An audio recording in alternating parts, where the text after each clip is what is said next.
RV Pro Tech tips, guys. Got Pro Tech tip for you. This is how you check a capacitor. I'm just digging in the box here to grab a screwdriver. Something common that regular folks will have. And these are some inexpensive meters that anybody could own and have. We got the Syntec from Harbor Freight. These are meters that I don't use on my truck, but I have in my electrical box. Not electrical boxes. I don't have a toolbox that's dedicated to electrical stuff. I have electrical drawers on my toolboxes. So I pulled out these meters, a few clamp meters, but that doesn't matter. The clamp feature is not going to help us with capacitance. Okay.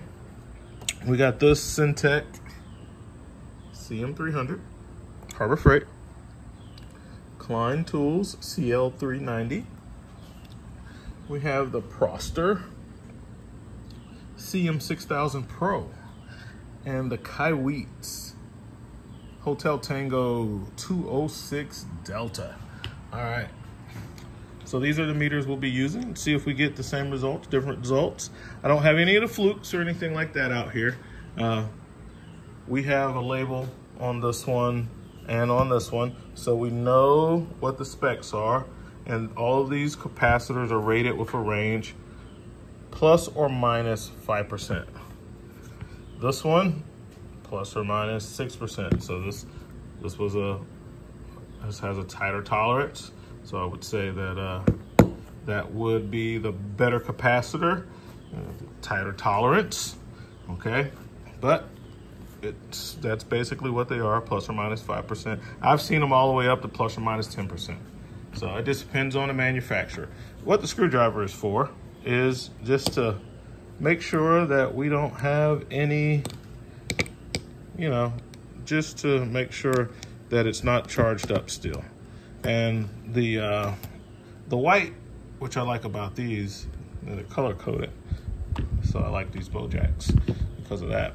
So capacitors are discharged. No danger here. And the capacitance icon is going to be right here. Capacitance is measured in microfarads. So we're going to turn the meter to microfarads. Okay. And we're in capacitance. And what we're going to do is we're going to go to the common across to the compressor and then to the fan. So this one makes it easier to show you guys what's what. So the fan has the 2 prongs, okay?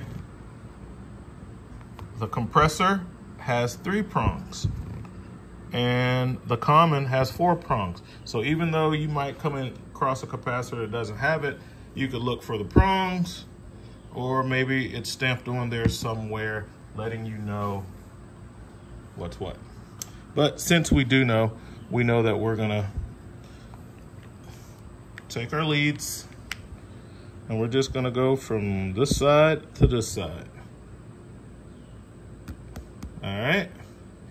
Now this is the compressor side, and what we're getting a reading is 13.4241 microfarads.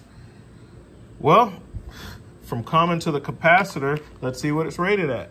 So how do we read this? This is a 5515. It's a combination capacitor. It's 2 capacitors in one, sharing a common.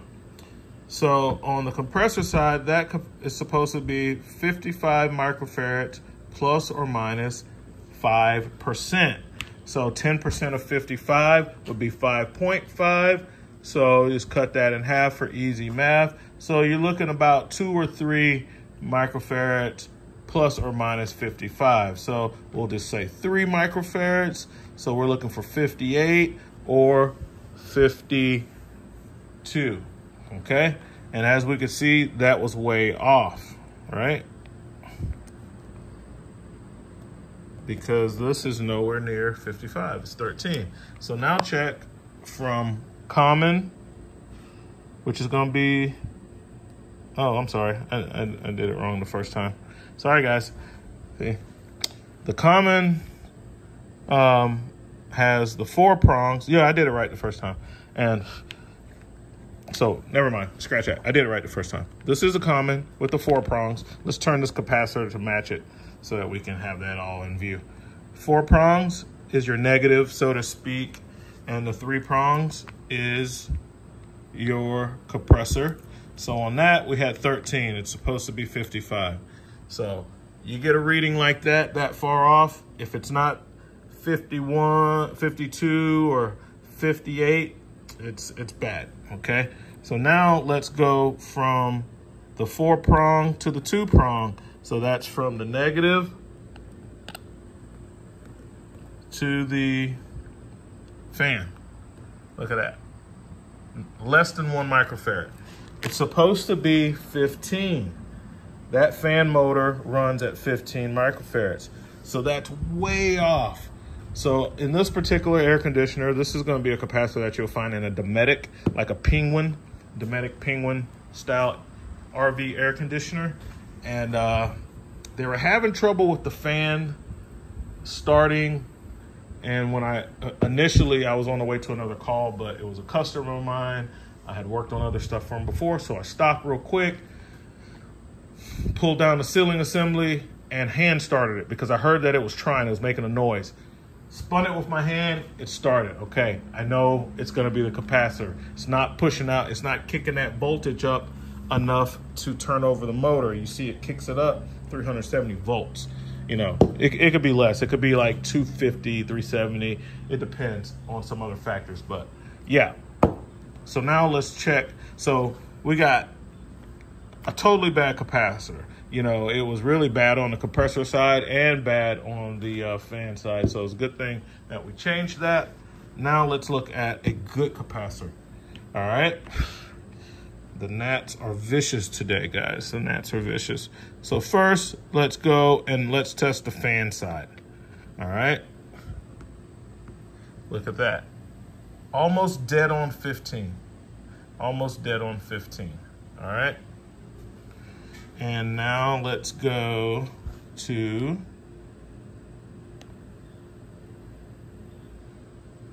the capacitor side. I mean the compressor side. Slipped off of there.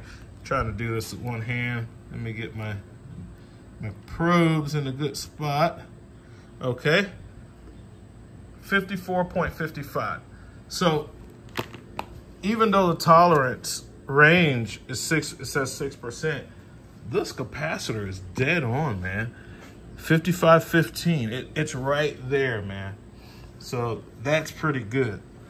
Now, let's turn this Klein to capacitance, and I'll use the same leads, and let's see what we get on the Klein. See how the Harbor Freight stacks up to the Klein. Okay, so now we have the Klein meter and capacitance, and let's go with the good capacitor, because the bad one, I don't know if we'll just use the good one, something consistent. All right.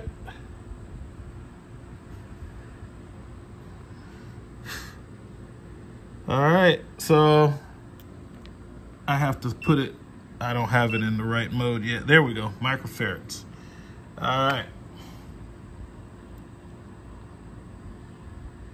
It takes a while on all meters. So it's giving us a bit of a different reading, but still close to 15, you know, 14.89. And let's go over to the, compressor. Let's get a good bead on that.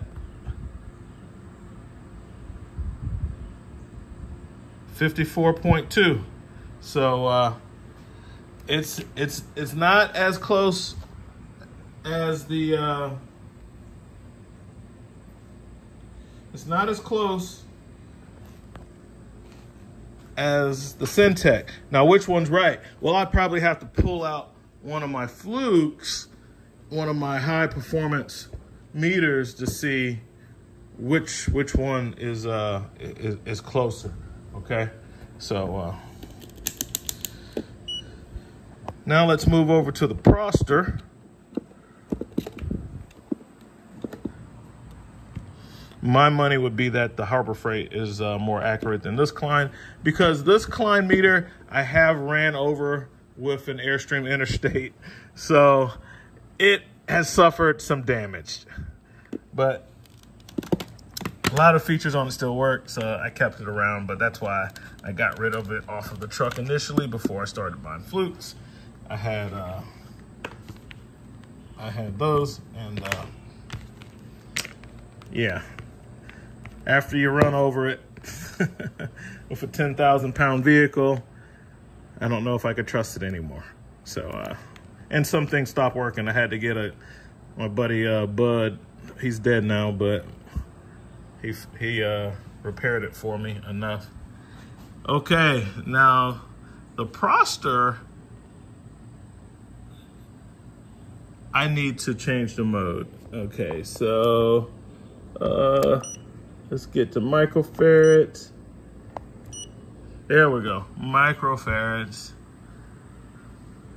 15.1, so it's reading it a little high. Okay, and let's go over to the compressor.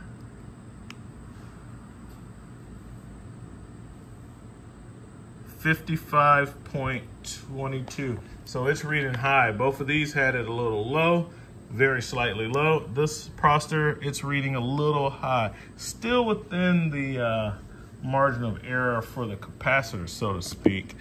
So that is to say that its reading is less than 5% different from the other one's reading. I'm just changing out the leads on the Kaiweets. And we will use the same leads to make it fair. We'll use the same leads. And let's go to capacitance. And let me set it for capacitance because it starts off on like resistance. Here's microfarads. All right. So now we have the Kaiweets. All right. We're gonna go to we'll do the fan first. What I'm doing off the camera is I'm trying to position the leads in such a way that when I stab them, they're both on. Okay, that's a nice feature. I like that. When the Kaiweets read, and it's about exactly the same as the Harbor Freight, so I would say that Harbor Freight is accurate. It beeps to let you know that the capacitance test is done. So that's pretty nice, all right? So I like that feature of the Kaiweets. The only reason I don't have the Kaiweets on the truck is just because I have so many other meters. It was not because of a performance issue why I don't have it on the truck, okay? I'll look at it really close and I'll see. But now let's go for the compressor. And we know when we get the beep, it's ready. Oh, well, it didn't beep that time. So maybe that was just a fluke with the beep. 54.44, very close to the Harbor Freight reading. Let's go back to the, yeah, it didn't beep, okay. Well, it's beeping again on the lower one, but it doesn't beep on this high one.